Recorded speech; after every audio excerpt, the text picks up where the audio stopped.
Bueno, bienvenidas, bienvenidos. Muchas gracias por estar acá. Para nosotros es muy importante presentar este libro y también dejamos un saludo para la gente que nos va a ver por video, ¿no? No los echemos de menos. Y bueno, en primer lugar agradecer a este museo precioso que nos aloja y que nos dio la oportunidad de hacer la presentación del libro. Agradecer a nuestros presentadores, a nuestros colaboradores, a nuestras familias y a todos los colegas tan queridos que están acá hoy presentes. ¿Digo? Y a las familias con las que fuimos coescribiendo este libro a lo largo de un montón de reuniones.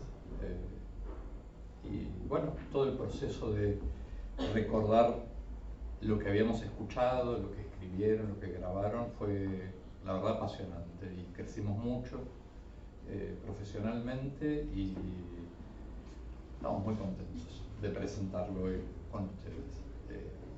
Y hay familias que estuvieron en ese proceso, así que están acá. Bueno, vamos a proceder a presentar a los presentadores y a nuestro prologuista. Ustedes, si compran el libro,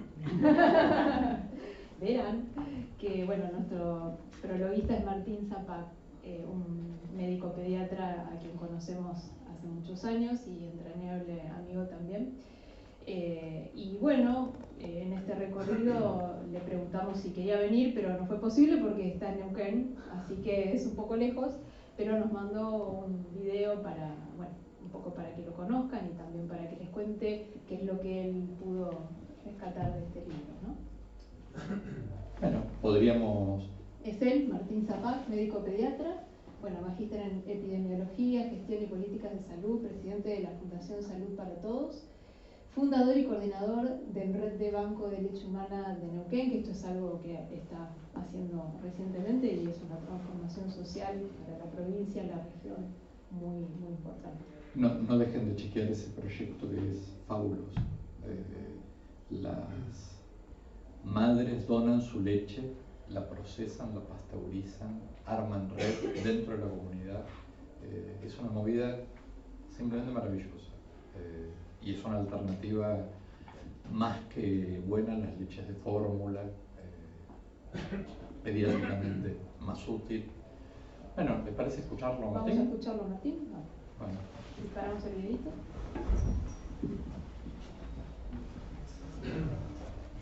Hola, ¿cómo están? Soy Martín Zapac y lo primero que tengo para decir es que lamento mucho no poder estar en este momento ahí físicamente para primero abrazar a Andrea y a Diego, felicitarlos y agradecerles por el libro Familias en Red. Eso es lo primero que tengo para decir. Lo segundo que tengo para decir es que cómo es que yo me encuentro con Andrea y Diego.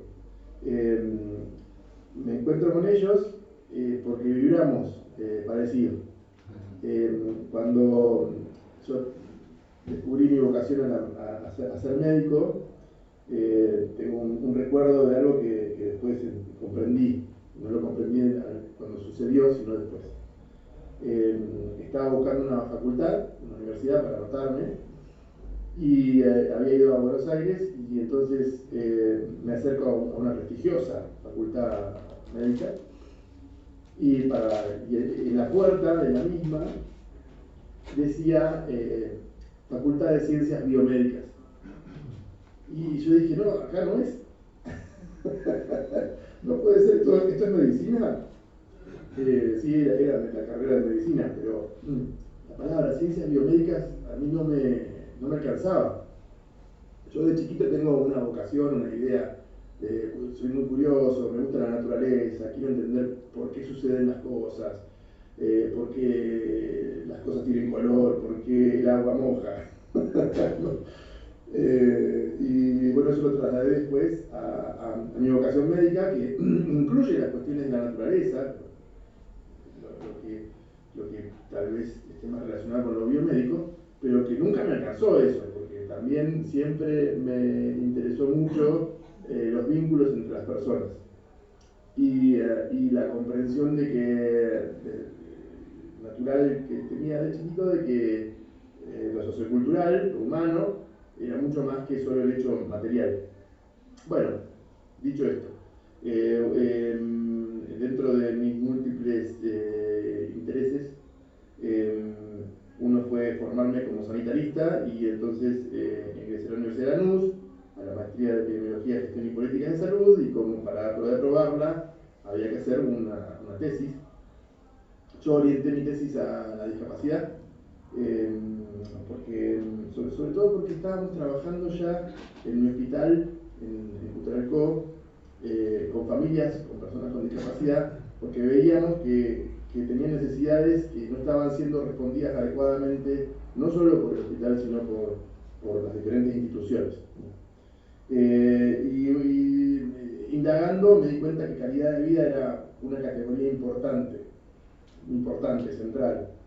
Y bueno, empecé a buscar escalas de calidad de vida para medir esa calidad de vida, y entre una y otra cosa, no los voy a aburrir, pero finalmente me encuentro con esta gente maravillosa que son Andrea y Diego, que entendieron todo, y cuando lo leí me sorprendió el enfoque.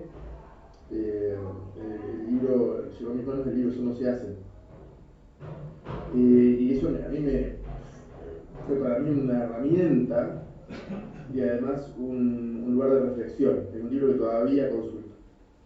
Y bueno, los contacté, me respondieron, me dieron todas las herramientas de manera gratuita para hacer mi tesis y me acompañaron en la misma.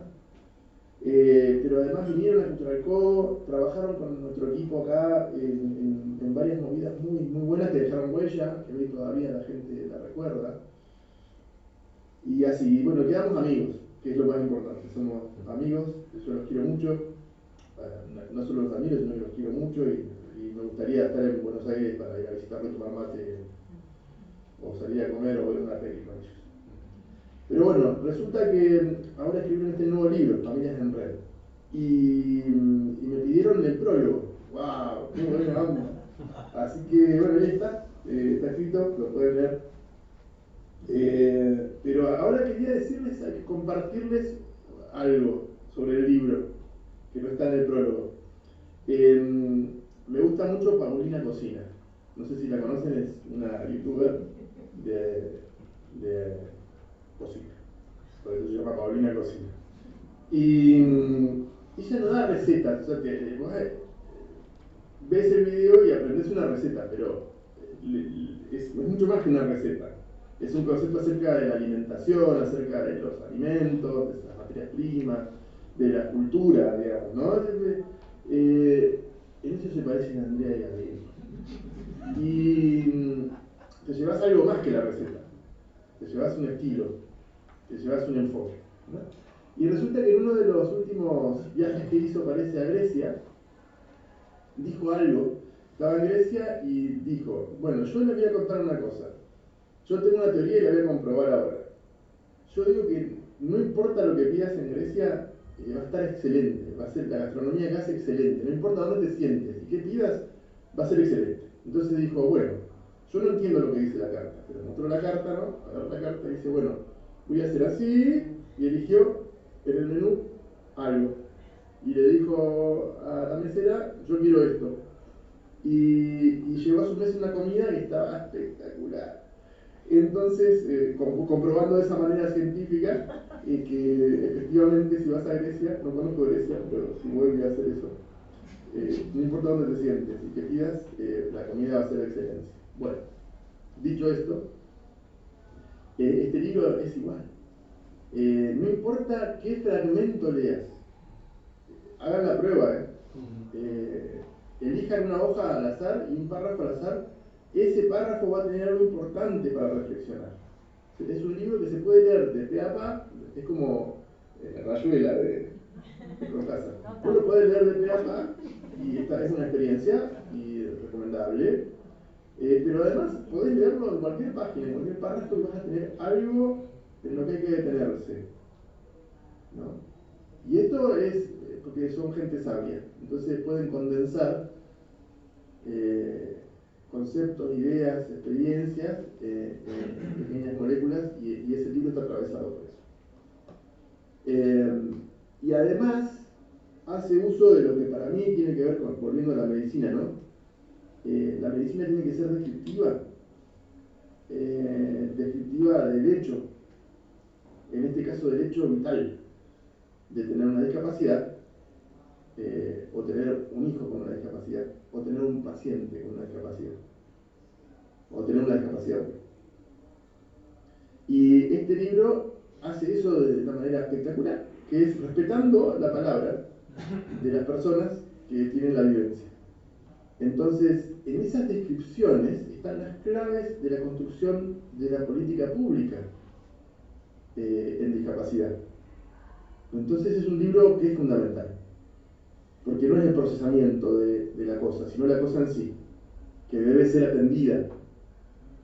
Hoy vivimos un mundo, una especie de crisis extraña, que entenderemos dentro de 50 años cuando la miremos para atrás.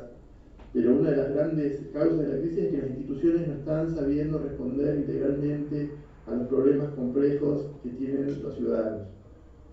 Y entonces es el mundo que entra en crisis. Y nos atrevemos a repreguntar y a cuestionarlo todo. La clave está en volver al hecho, a la vivencia, ¿no? Este libro eso lo hace plenamente. Si las familias lo leen, si los agentes de salud lo leen, si las autoridades sanitarias o gubernamentales lo leen, van a encontrar claves que le van a dar un anclaje para dibujar las políticas y las acciones y las conductas y las competencias que son necesarias para tener un mundo mejor.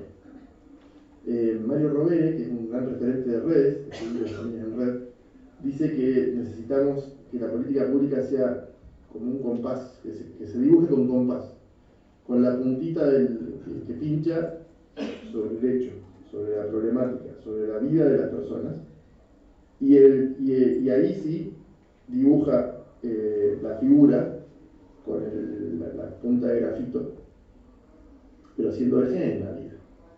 Así que bueno, yo de vuelta cierro como empecé, estoy ahí espiritualmente abrazándolos. Seguramente me dijeron los chicos que están llenos de amigos en la sala. Me encantaría conocerlos, ojalá se dé algún día, y bueno, nos vemos, ojalá pronto. Bueno, un aplauso.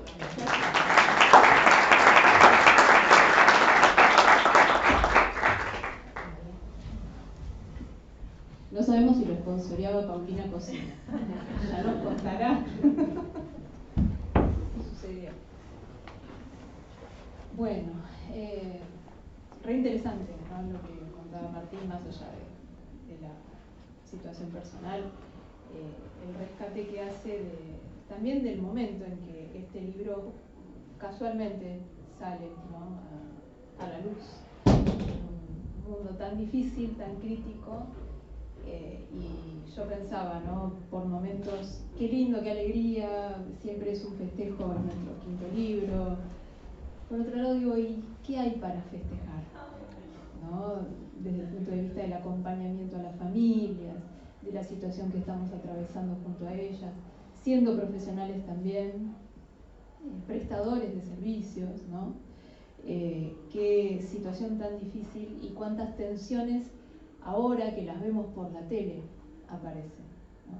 Cuando nosotros hicimos el recorrido con las familias, con Diego y algunos colaboradores más, íbamos y nos reuníamos una vez por mes. Y cada vez que llegábamos a los lugares, que eran 4 o 5 lugares diferentes, siempre decíamos, ¿quién vendrá hoy?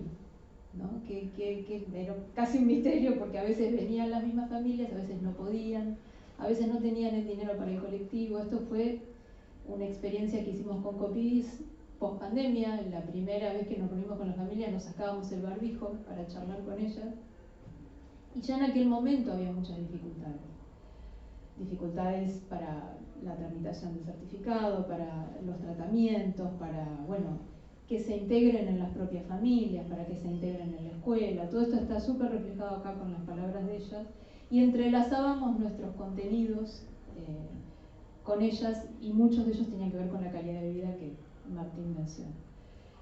Y en un punto tenemos mucho para festejar y poco para festejar, y esto también nos atraviesa hoy, entre las tensiones que transitamos. Y la elección del prologuista, los pediatras eran un personaje importante en el libro y en la vida de las familias. Entonces, tener un pediatra querido que sabemos que entiende la magnitud de su intervención.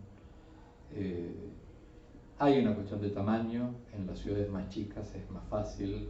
Martín, para su tesis, entrevistó a todas las familias de Plaza Huíncula y Cutralcó que tenían un hijo o una hija con una discapacidad severa del desarrollo.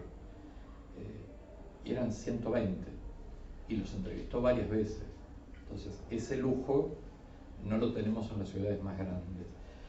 Pero él tiene algo más, que es yo soy un catalizador de algunas cosas o un obstaculizador de algunas cosas. Esto en el libro aparece reiteradas veces, y hay algunos pediatras que abren las puertas y otros que ponen vallas o desorientan. Bueno, dicho esto, pasamos a... No sé. Bueno, es random, lo teníamos ordenado distinto, pero no importa. Bueno, Ruth, que es una maestra, es una gran maestra, licenciada en psicología, doctora en psicología, bueno, tu currículum, Ruth, diplomada, magíster, doctora, profesora titular, amorosa profesora y muy sabia, muy sabia. Así que tenemos una gran alegría de que nos pueda acompañar hoy y comentar algo del libro. Bueno, no me tocaba a mí, pero...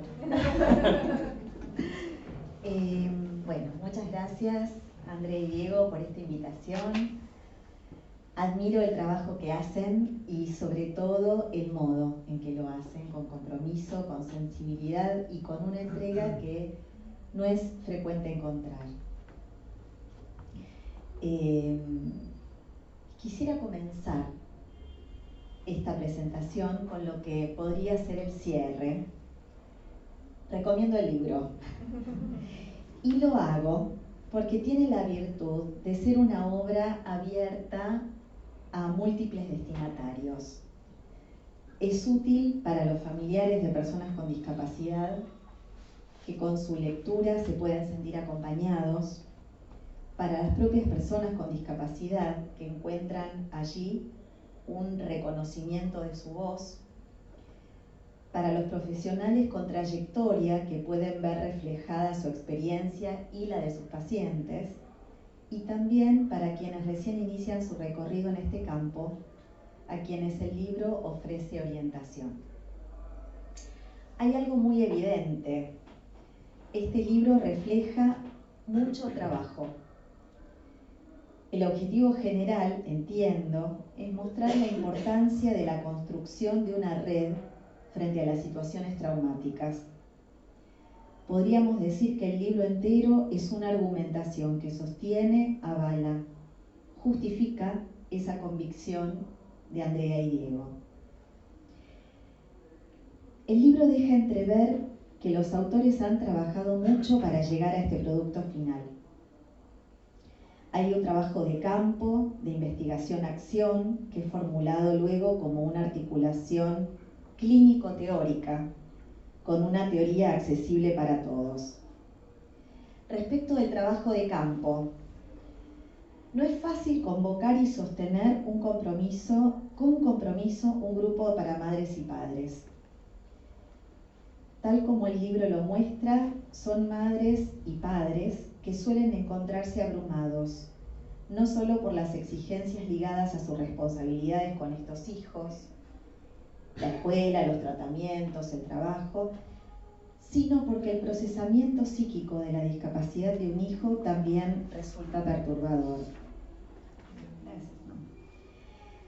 Hay madres y padres que refieren sentirse inmersos en una suerte de rumiación que los lleva a pensar determinados pensamientos, preocupaciones permanentes, y que terminan por configurarse como obstáculos para interactuar genuinamente con el mundo. Otro trabajo fue articular en las verbalizaciones de los padres conceptos teóricos que muestran la importancia de una formación específica en este campo, y también que la teoría y la clínica constituyen un ida y vuelta en donde, en términos de Maldavsky, es la clínica la que manda. Un tercer trabajo tiene que ver con mostrar en los hechos que el trabajo grupal es útil. Y este es un ejemplo encarnado. El libro es al mismo tiempo acerca de la red y una demostración en sí mismo de que la red funciona. Funciona como prueba narrativa, ya que es una evidencia vívida de lo que afirma. Un último trabajo que ya incluye al lector es que está escrito con un lenguaje y una estructura claros y al mismo tiempo rigurosos. Los autores logran transmitir ideas complejas de un modo accesible. Una pequeña digresión antes de continuar, ya van a entender a dónde voy. Antes de leer la primera versión del libro, estaba interesada en la cuestión de la lectoescritura en los tiempos actuales. Me preguntaba si los chicos aprenden a leer y escribir igual que antes, con las pantallas, con el teclado, ¿qué es mejor? Estuve mirando algunos textos, revisando bibliografía, entre quienes la defienden a la lectura en papel, se refieren a la experiencia del lector, a lo áptico. El peso del libro, a diferencia del peso de la pantalla, la sensación de dar vuelta a las páginas, el registro de cuánto leí y cuánto me queda por leer, el subrayado del texto, las marcas a dónde quiero volver o qué me gustaría seguir pensando. Cuando me acerqué a este libro, que era un manuscrito digital, mientras lo leía pensaba, si tuviera el libro en papel lo estaría escribiendo todo. Lo estaría subrayando.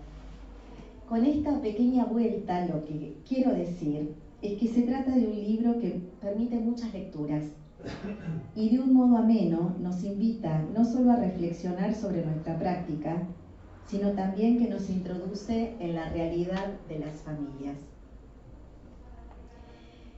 El libro tiene varios hallazgos, tanto de forma como de contenido. En cuanto a la forma, me lo imaginé como un guión cinematográfico. Hay dos voces. Están los narradores protagonistas y los narradores en off. No sé si lo pensaron así, pero bueno.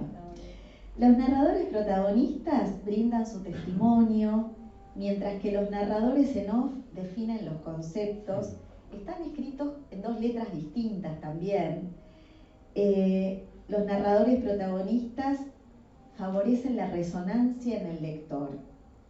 No resulta difícil reconocer en los testimonios que el libro recoge en primera persona a pacientes, sus padres, sus abuelos o sus maestros, a quienes conocimos y con quienes interactuamos. Ese relato enunciado en primera persona se enriquece y complementa con el narrador en off, que favorece la reflexión del lector acerca de lo que cuentan los protagonistas. En cuanto al contenido, el libro se divide en tres partes: caminos diferentes, recorridos compartidos, los puntos de partida y la vida cotidiana en movimiento.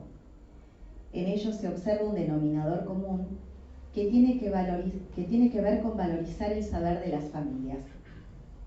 Saberes, legados, experiencias que en un momento los llevan a confirmar: entre todos nos vamos animando. Esta frase me resultó particularmente conmovedora porque habla de la conformación de un nosotros, lo que implica que esos padres se sienten parte de algo. Hay una mutua representación interna y hay tarea, en términos de Pillon-Rivière, pero la segunda parte es la que me parece más interesante, el nos vamos animando.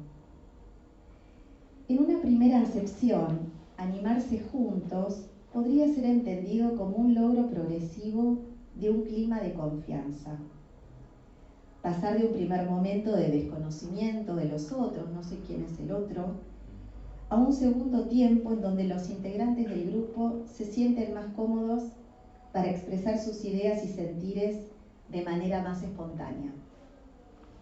Desde otra perspectiva, animarse juntos podría ser la expresión de la recuperación respecto de un estado de desvitalización anterior. Una desvitalización que es producto de la experiencia traumática de la cual se desprenden el dolor, la hemorragia libidinal, que pueden terminar en aislamiento o desconexión. En términos de Freud dice: el yo se siente abandonado por todos los poderes protectores, se deja morir. Es decir, el grupo hace que el yo ya no se sienta abandonado, sino captado por otros. Una tercera alternativa puede ser la transformación de una situación de tensión o de tristeza en una de alivio y esperanza. En el encuentro con lo diferente pero afín, el grupo contribuye al procesamiento de las tensiones o afectos displacenteros. El animarse juntos también puede ser una muestra de coraje, animarse a decir, animarse a pensar, a hacer en compañía de otros. Finalmente, se puede ver como un proceso de cohesión grupal. Animarse juntos se puede vincular con la formación de una identidad grupal, en donde los integrantes se sienten parte de algo más grande y se apoyan mutuamente. Tomaré un par de ideas que me resonaron mientras leía el libro. Una, ¿por qué insiste en los padres la pregunta por el futuro de los hijos cuando en el presente se atraviesan situaciones críticas? Me llama la atención que esa pregunta desplaza el pensamiento hacia otra escena, una escena futura en la que el yo está ausente. ¿Qué va a ser de mis hijos o de mi hijo, de mi hija, cuando yo no esté? Ahí el yo está ausente. Ese futuro puede funcionar como una vía de escape frente al dolor presente, ya sea por el corrimiento temporal que introduce, como por la exclusión del yo de esa escena. El futuro construido por proyección permite postergar el contacto con lo insoportable del momento actual. Esta proyección defensiva lleva a pensar lo que vendrá en lugar de habitar un presente doloroso. En muchos casos, el presente se vuelve tan denso que resulta casi imposible de habitar, y entonces el futuro aparece como la única temporalidad pensable, un recurso fantaseado que otorga un mínimo de movimiento donde reina la parálisis.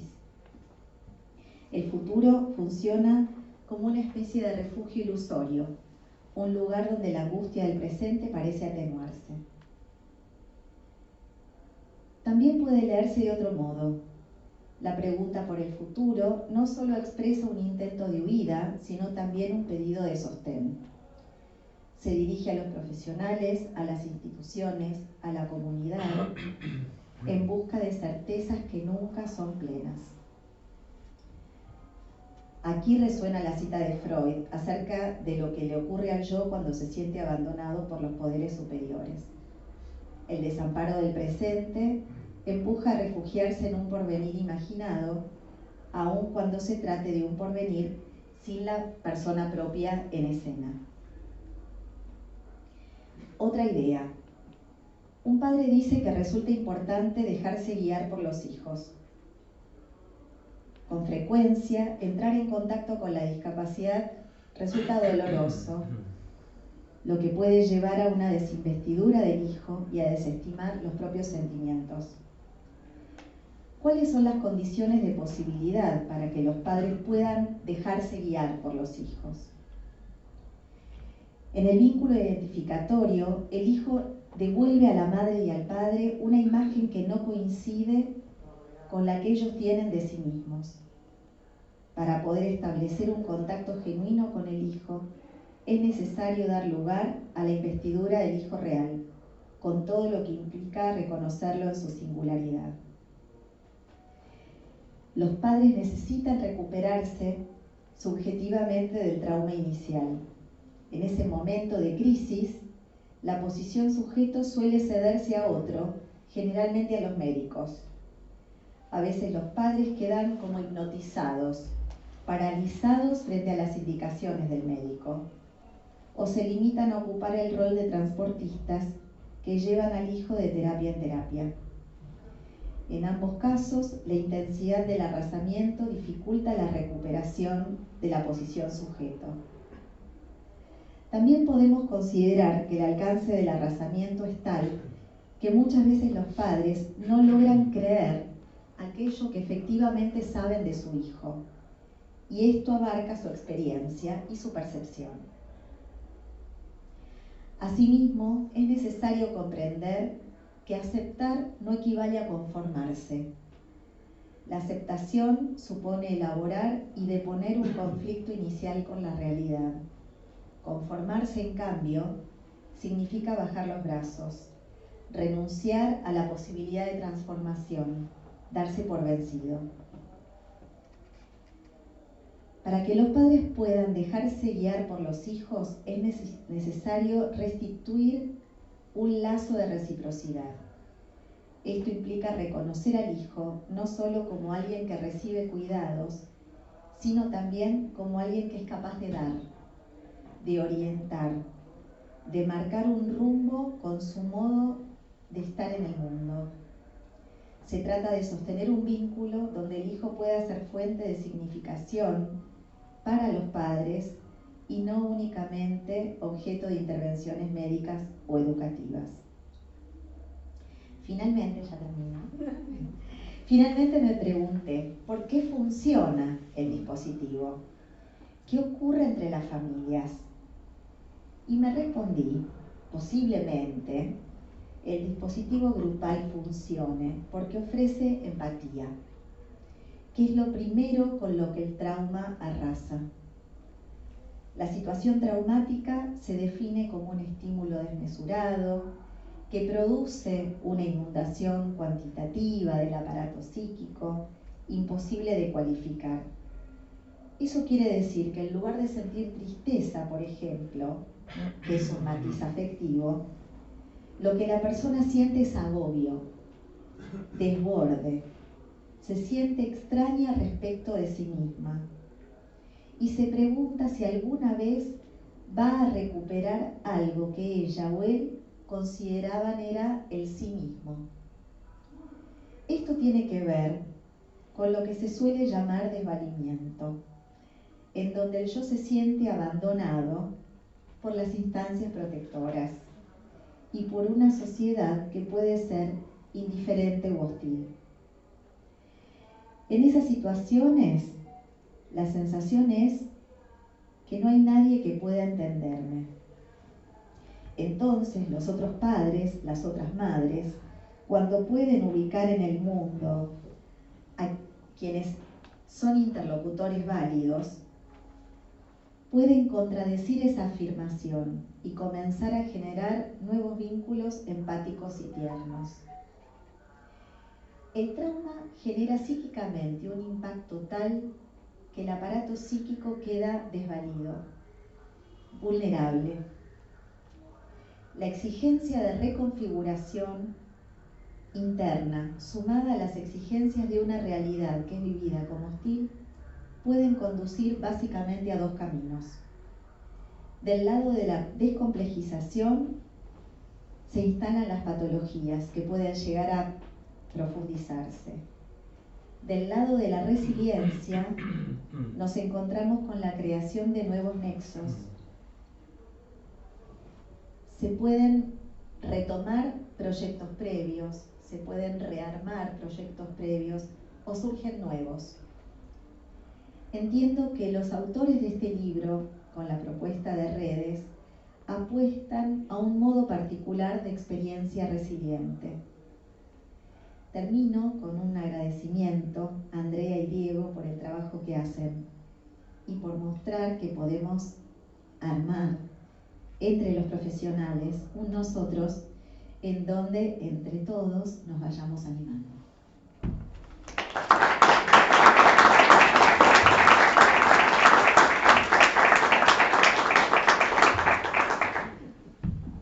No llores. Estoy la vemos que lo te ama. Muchas gracias. Muchas gracias, Ruth. Cuánta porosidad también, debemos decirlo. Muchas gracias por el reconocimiento al trabajo viniendo de alguien como vos, es un honor. Muchas gracias. Bueno, seguimos en esto que es random. Y la Lea Y dice Hernán. que nos va a hablar Hernán Bronstein. Bueno, Hernán es licenciado en psicología, es miembro de Calambur, una cooperativa en salud mental, padre de un adolescente con la condición del autismo y coordina grupos de familia en la Fundación Brinca.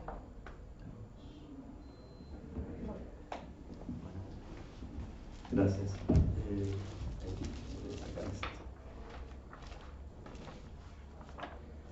Bueno, antes que nada, lo mismo, agradecerles, chicos, la invitación. La verdad que está buenísimo estar acá con ustedes, con todos ustedes. Y bueno, justamente como decía Andrea, mi acercamiento al tema de la discapacidad no resultó desde una elección profesional, sino desde mi experiencia personal a partir del diagnóstico de autismo de mi hijo. Este acontecimiento a mi mujer y a mí nos dejó perplejos en algún punto, pero también aliviados. Ahí pudimos empezar a buscar respuestas a preguntas que tuvimos durante unos cuantos años. Pensaba en esto que decía Ruth recién, ¿no? Entra muy en sintonía con esto que vos decías. Y bueno, esto fue un viernes, pasamos un fin de semana muy metidos para adentro, nosotros con nuestro hijo, también en pandemia, y el lunes a la mañana lo llamé a Diego. Empezamos a conversar, le conté un poco, bueno, encontré con otro, tomemos un café, qué sé yo, ¿Vieron lo típico de acá de Buenos Aires? Bueno, sí, hablamos, nos vemos, Diego me dice, no, ¿cuándo? Bueno, no sé, me dice, ¿qué haces esta noche? Nada, vamos a cenar. Ok, fuimos a cenar. Barbijos, todo eso mismo que ustedes contaban antes. Y también en el medio de ese aturdimiento que teníamos en ese momento, que yo tenía en ese momento, me quedó una frase de Diego, que fue, no te quedes solo. Justamente, al recibir el diagnóstico, la sensación de soledad es enorme, muy intensa. Y también hay otros registros. Está el registro de la extrañeza, de negación, de indiferencia, y también hay sentimientos de hostilidad. Me arriesgo a decir que estos sentimientos suelen ser recíprocos entre las familias que tienen una persona con discapacidad con la comunidad. La comunidad, en general, cada vez se entiende más, pero cuesta mucho entender de qué va la cosa. Bueno, y creo que este libro justamente es un enorme aporte en la búsqueda de tender estos puentes. Creo que en algún momento está mencionado esto de los puentes. Y parecido, yo recibí el libro también en digital. Rápidamente lo que hice fue imprimirlo a los pavotes, entré a gastar hojas de impresión porque quería subrayarlo, quería marcarlo. Bueno, así que anduve con las hojas sueltas de acá para allá, porque es un libro que me acompañó mucho, que me acompaña mucho. Les digo, si me permiten el término, les confieso que pensé que me iba a resultar más sencilla la presentación. Que bueno, me iba a sentar, me iba a escribir de una, ya está, lo tenía recontra leído. Pero bueno, me doy cuenta que es muy difícil poder escindir lo personal de lo profesional. Ya con muchos años de profesión nos pasa a todos, pero con esto especialmente, ¿no? Entonces, entendí esto, que es una especie de tensión en la cual estoy, pero también es una síntesis, es un momento de síntesis. Les digo, como decía recién Ruth, la lectura del libro es muy agradable, es una lectura sumamente amena, ¿sí? Y creo que esto es uno de los logros que tiene el libro, ¿no? Sobre todo, bueno, considerando la complejidad que aborda y la diversidad a ver, el amplio espectro de la discapacidad, cómo hacer para ir sintetizando y que nos resulte útil e interesante a todos los que nos acercamos al libro. Bueno, yo creo que lo difícil después de leerlo, claro, viene después. El libro está buenísimo, después vamos a la calle, vamos a laburar, los pacientes, hijos, bueno. Pero bueno, es un libro que realmente activa, genera mucho, da muchas herramientas. Y lo que pensaba es que van recorriendo, creo que justamente por la complejidad del campo, de una manera exhaustiva, también obsesiva, pero sobre todo amorosa. Obsesivo, amoroso. Ok, ahí vamos. Ahí vamos. Diría lo contrario, pero...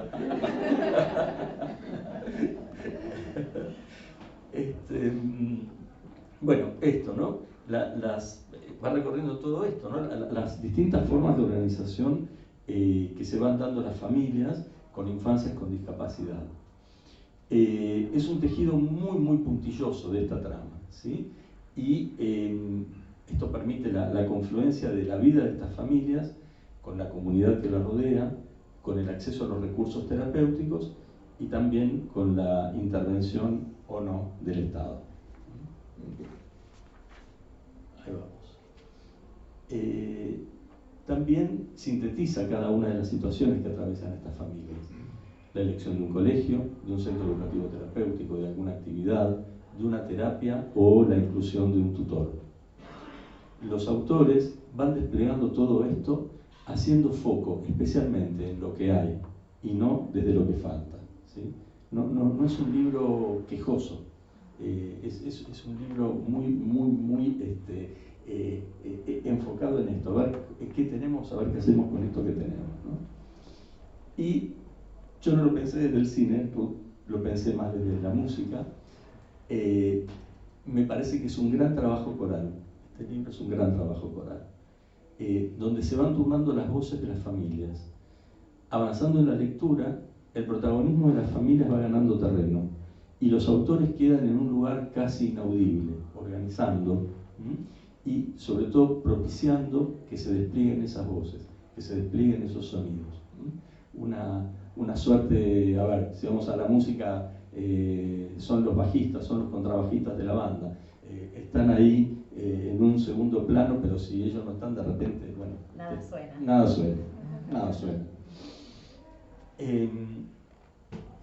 Bueno, voy a citar un par de párrafos del libro. El primero es este. Quedarse en soledad es lo primero que hay que evitar.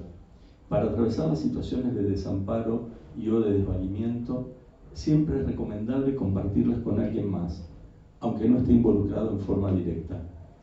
Y en caso de ser necesario, hay que pedir ayuda profesional para cuidar la salud mental de cada miembro de la familia. La familia forma parte de una comunidad, por lo tanto, está entramada en un tejido social con el que interactúa. Gracias a esta pertenencia, los miembros de la familia pueden trabajar, ir a la escuela, a una plaza, desarrollar la vida cotidiana y crecer. No aislarse, no encerrarse. Pensaba en el concepto de encerrona trágica de Ulloa, ¿no? Donde en un principio parece que no hay salida o que esa salida es a costa de mucho dolor. Sin embargo, ahí entran en juego los demás. Una de las salidas es justamente a través de la empatía, de la ternura. Y también, otro concepto de Ulloa, el tema de la numerosidad social. ¿Se acuerdan ese viejo concepto de Ulloa? Donde el sostén se da con los otros. También se da con gestos, con dibujos, con palabras. Empezar a elaborar la situación, poder poner en palabras, poder actuar en consecuencia. Con el tema de las redes, les cuento, yo trabajé muchos años en el campo de las adicciones, que en su momento fue un enfoque pionero, estoy hablando de hace más de 30 años, ¿sí? Y que no estaba muy aplicado hasta ese entonces, que tenía que ver justamente con el armado de la red social de la persona y de la familia que consultaba. Este concepto de red social está tomado de la antropología británica de mediados del siglo pasado. Las redes son estructuras sociales de amplitud y grados de intimidad comparables a las familias, pero no se basan exclusivamente en el parentesco. En el complejo armado de la red se evalúan perfiles, características, disponibilidades y recursos de los integrantes de la misma. Establecer la red es una de las herramientas principales para las familias para poder afrontar, en este caso, algo que aparece en forma recurrente, el cansancio. ¿Sí? El cansancio, esto que escuchamos todo el tiempo, los días de 48 horas, los días que no terminan más, bueno, sigo con otra cita de los autores, que no es solo enumerar personas. Armar una red que funcione es trabajoso y lleva tiempo. Implica compartir actividades y aceptar a los otros, y que esos otros también nos alojen. Por eso, la mejor herencia que se puede dejar a los propios hijos es una red comunitaria llena de otras personas, que los quieran, que los aprecien, que estén dispuestos a dar una mano o a abrir puertas nuevas cuando otras se cierran. Bueno, a ver, capaz que esto es una obviedad, ahora que se habla tanto de las redes, ¿no? Pero realmente es muy distinto una comunidad, ¿vieron que le dicen comunidad? Sumate a la comunidad, sumate a la comunidad.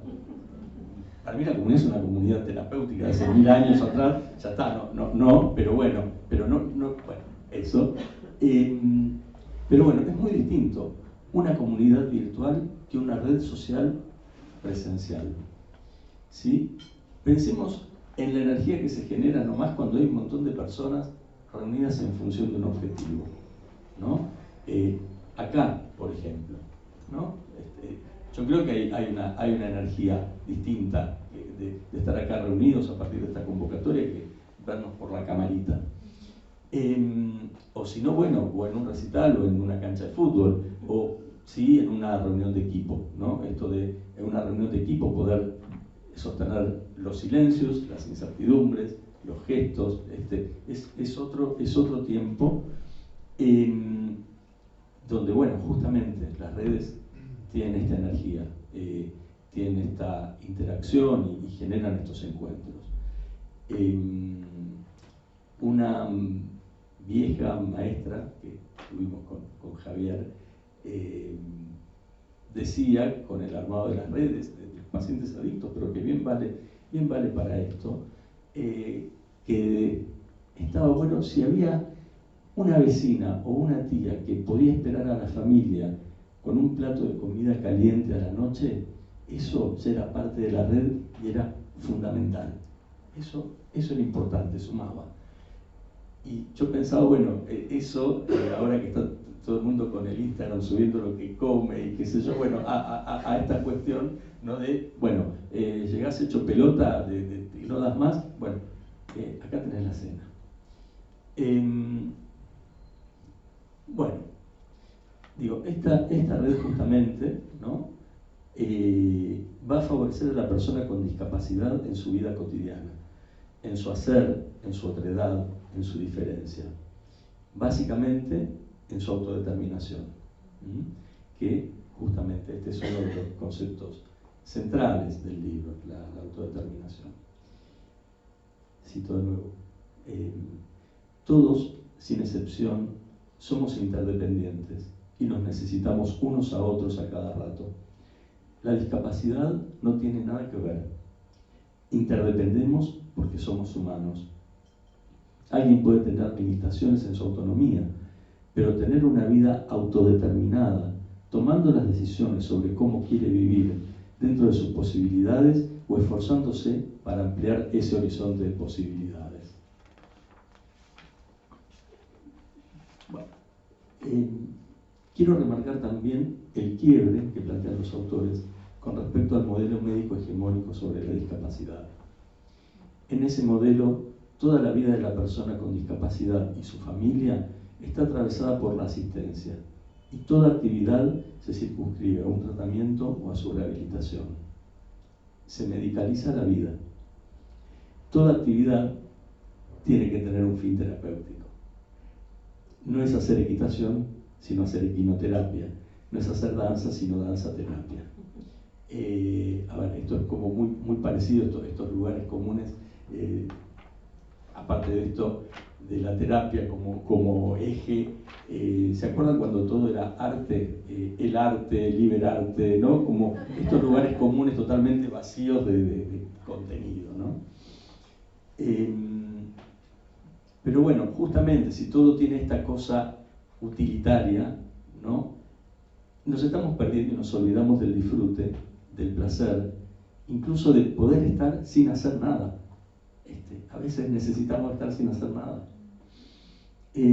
Bueno, poder tener ese espacio, ese entre, llamémoslo, no sé si está bien dicho, pero se va a entender, los agujeros de la red, ¿no? Que es ahí justamente, en esos agujeros, en ese entre, donde hay mucho trabajo por hacer, ¿sí?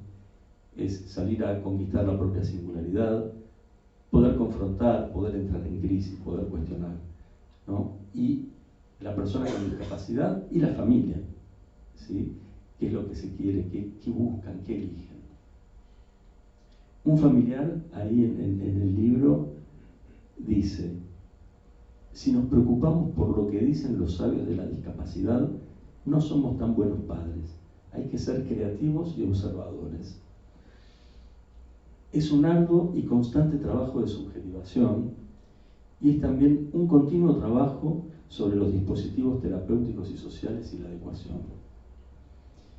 Me voy a detener, y ya terminando, en el subtítulo del libro: Recorridos junto a familias con infancias con discapacidad, y más específicamente en la palabra recorrido. Es una linda palabra. No estamos hablando de una trayectoria, no estamos hablando de una ruta para llegar a algún lugar. Me parece que el recorrido es más un ir y venir, es un detenerse y continuar. Pienso, por ejemplo, asocio libremente, los subtes tienen trayectoria, ¿sí? Pero en cambio los colectivos tienen recorridos. Hay una diferencia sustancial. Los recorridos en discapacidad son colectivos. Sí, muy bien, aplaudamos.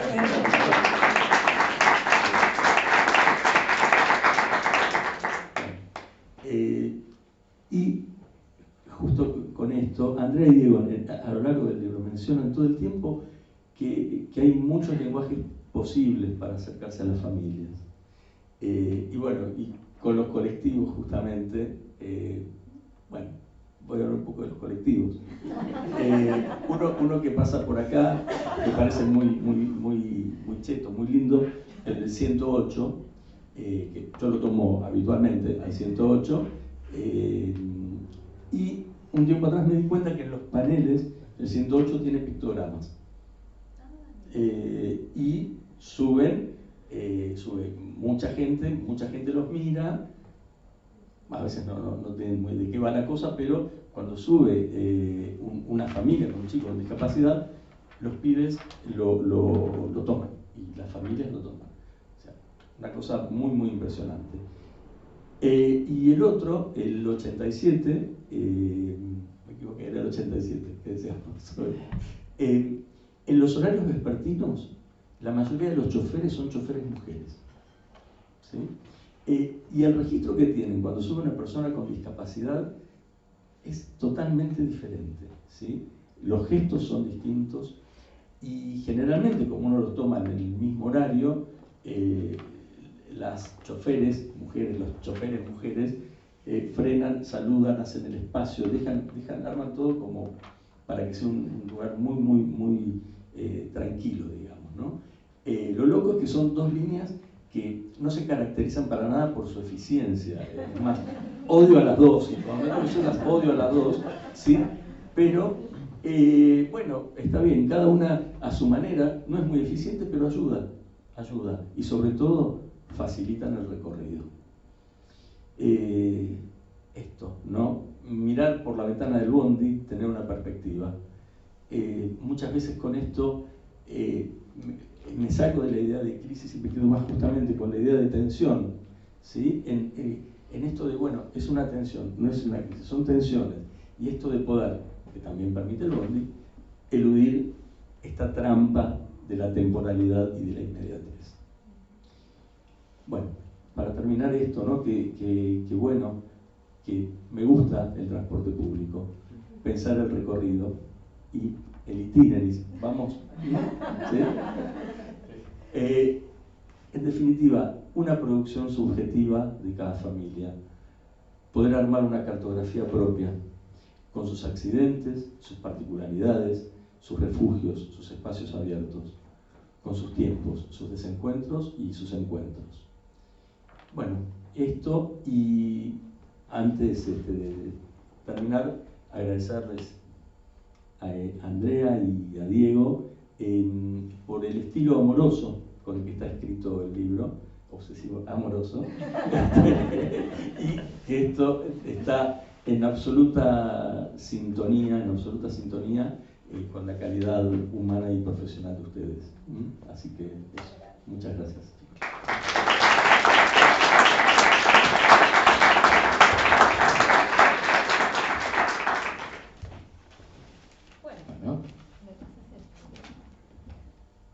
Quiero hacer una aclaración de lo de obsesivo. O del colectivo. Claro, de la trayectoria. Bueno, Hernán, mil gracias. Un lujo también tu recorrido. Ahora nos va a comentar su lectura del libro Federico Scheuer, que es licenciado en Gestión de Políticas Sociales. Se desempeñó en programas vinculados al campo de la discapacidad, tanto en organizaciones gubernamentales como no gubernamentales. Es un jugador de todas las posiciones de la cancha. En la vida juego. Es colaborador de la Fundación Itineris desde que lo conocimos y es miembro del equipo de investigación del Dr. Matías Godio. Tiene un proyecto en curso sobre discapacidad intelectual y segregación.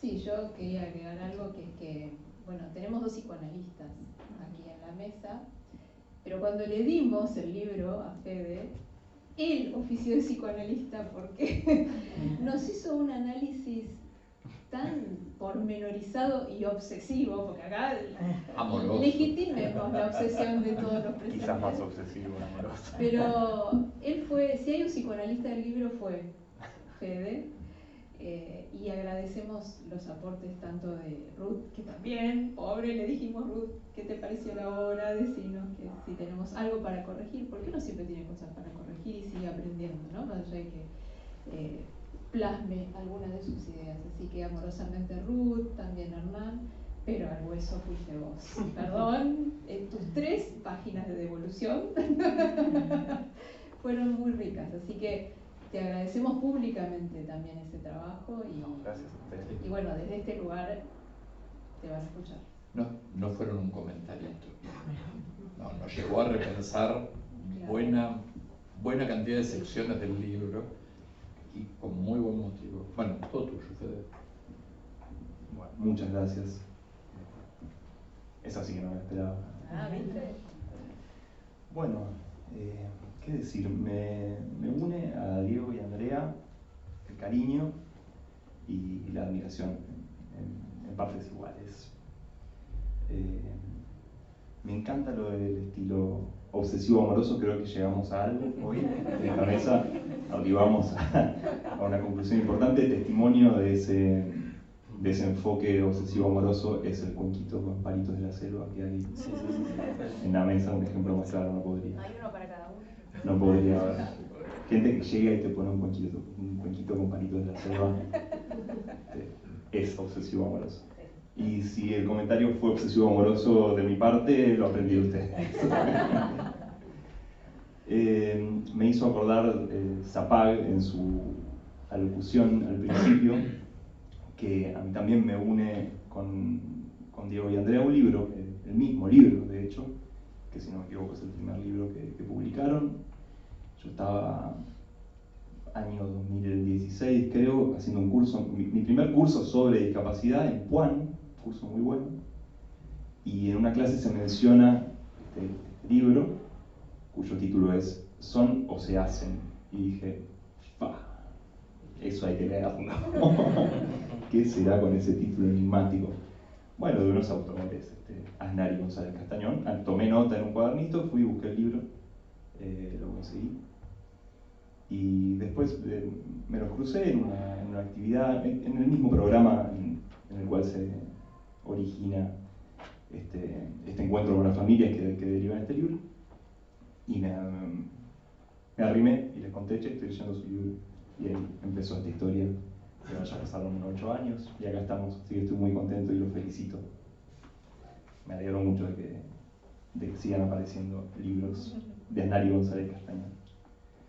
Bueno, hasta ahí la espontaneidad. Leo ahora.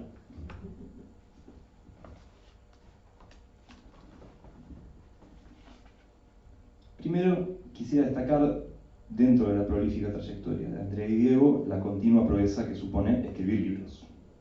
Libros que expresan un saber experto, pero también recuperan las voces de otros actores, no solo como evidencia, sino como portadoras de saberes. Esa voz híbrida, pauso la lectura, vos dijiste que era como una película, ¿no? Una voz en off. Para vos era un coro, para mí era esta voz híbrida, todos entendimos cosas distintas, habrá que ver si alguno la pegó o son 3 pifies. Bueno, esa voz híbrida, muy presente en este libro, le aporta una gran densidad al material y eso nos permite representarnos aspectos cruciales del ámbito de la discapacidad. Además, creo que escribir y publicar, estamos en el Museo del Libro, ¿no? Escribir y publicar y contestar a lo que escriben otros, todo eso da cuerpo a la célebre consigna de dar los debates, tantas veces escuchamos, en el sentido de plasmarlos, objetivarlos, hacerlos accesibles. En ese sentido, Andrea y Diego nos brindan una plataforma para pensar y actuar sobre esta temática de la discapacidad. Y un punto de referencia obligatorio, así, taxativamente, obligatorio para nutrir estos debates. Esto es increíble. En esta obsesión, no habíamos hablado de nada, es muy gracioso, pero dimos con algo, creo, ¿no? Muy bueno. ¿Qué sé yo? En esta obsesión que tienen con las redes, han tejido y siguen reforzando una red conceptual robusta. La autodeterminación como horizonte de intervención. La heteronomía como superación de la encerrona de la autonomía. Los apoyos como puentes. La comunidad como destino. La planificación centrada en la persona como propuesta. Por nombrar algunos nodos cruciales de esta red en permanente expansión. ¿Por qué creo que es importante este libro ahora? No solamente porque es un libro para abrazar y acompañar a las familias en el desafío que representa tener un familiar con una discapacidad, acompañamiento experto y de pares, todo en uno, sino porque es una reivindicación de un actor crucial, el familiar. De ciertos discursos o narrativas referidas al ámbito de la discapacidad, a veces parece desprenderse una imagen negativa de la familia. Un imaginario donde la familia es un actor obstáculo, un actor lastre que obtura los nuevos paradigmas. uno se topa con caracterizaciones que van en el sentido de si las familias no desisten de limitar, de negar la realidad, de sobreproteger, y así, no se podrá cambiar el paradigma. En mi opinión, esto es, a nivel pragmático, una afirmación muy contraproducente porque le asigna a un actor insoslayable e irreemplazable un papel negativo.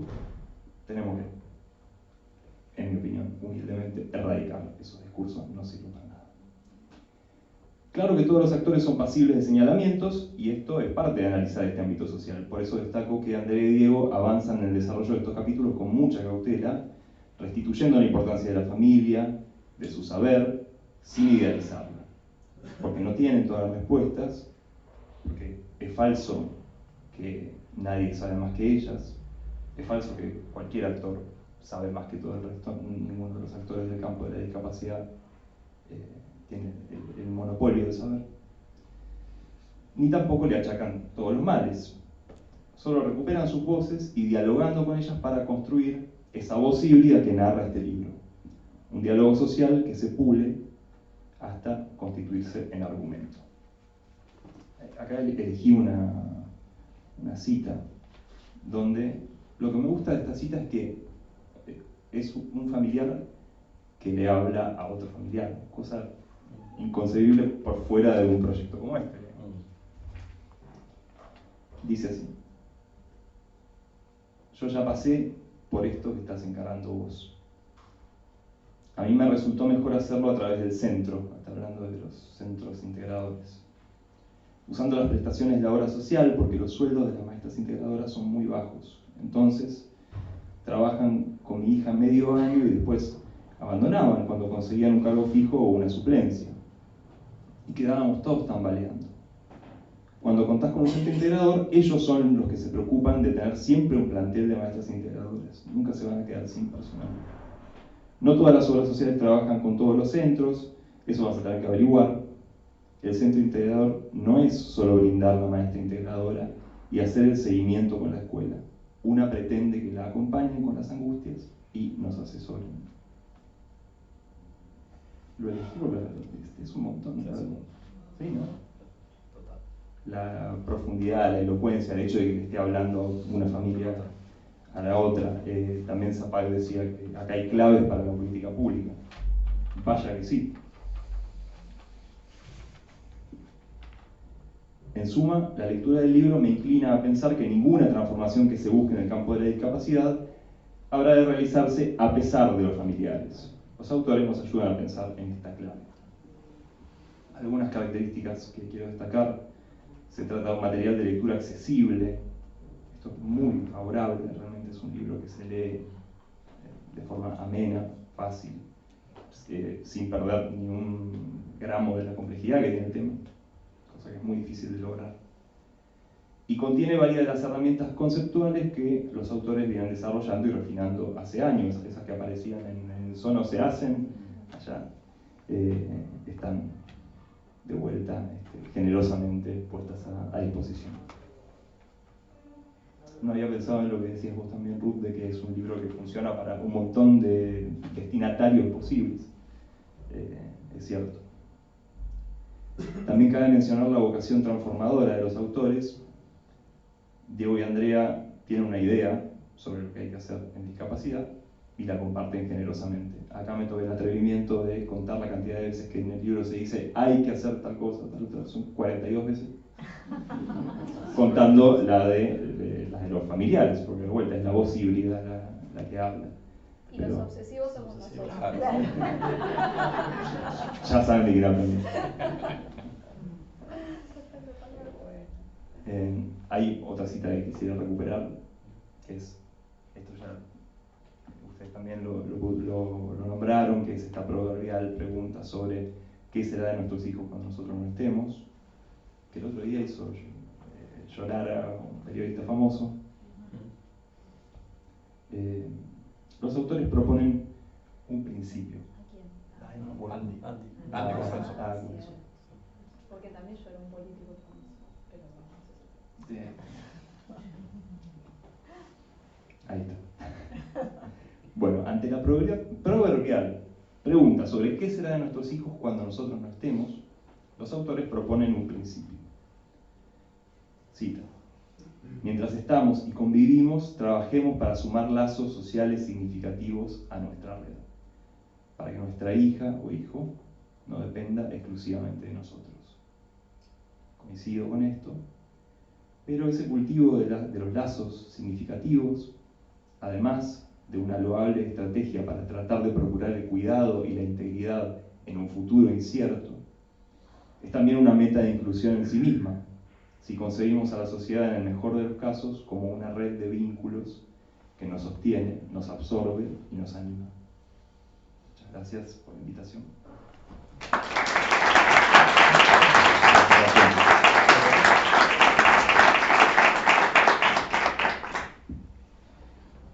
Bueno, hace 26 años empezamos a laburar con Andrea, decidimos empezar a trabajar, porque habíamos compartido una parte en los años previos, y dijimos qué es lo estratégico para transformar la realidad de las personas con discapacidad en Latinoamérica. Total, para soñar. Era gratis. Y dijimos, bueno, vamos a capacitar a profesionales y docentes. En uno de los primeros proyectos que hicimos en Santa Fe, íbamos a capacitar a un grupo de profesionales y docentes, iban a ser 12, y nos encontramos con todas las familias de la institución que nos estaban esperando. Algún malentendido. Y no solo se quedaron todas las familias, padres, tíos, sino que a la tarde, como no tenían con quién dejar a sus hijos adultos con discapacidades severas, también venían. Y así durante un proceso de 1 año y medio. Y desde ese momento no dejamos de trabajar nunca con las familias, aunque no fue lo primero que surgió de nuestra cabeza.